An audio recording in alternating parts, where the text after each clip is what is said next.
కేంద్ర ప్రభుత్వం ఈరోజు ప్రవేశపెట్టిన బడ్జెట్లో సిటీ ఎకనామిక్ రీజియన్స్కు 5,000 కోట్ల రూపాయల ప్రత్యేకమైన కేటాయింపులు జరగడం జరిగింది.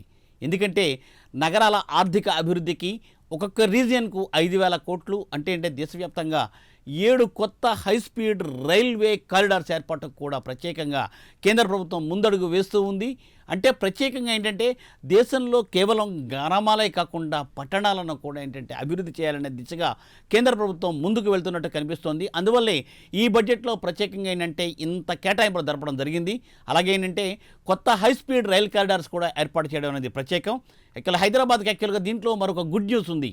అలాగే హైదరాబాద్, పూణే, బెంగళూరు, చెన్నైతో హైదరాబాద్ హైస్పీడ్ ట్రైన్స్ లింక్ అవుతాయి. అంటే హైదరాబాద్తో పూణే, బెంగళూరు, చెన్నై హైస్పీడ్ లింక్ అయితే తప్పనిసరిగా రవాణా వ్యవస్థ ఎంతో అభివృద్ధి చెందుతుంది.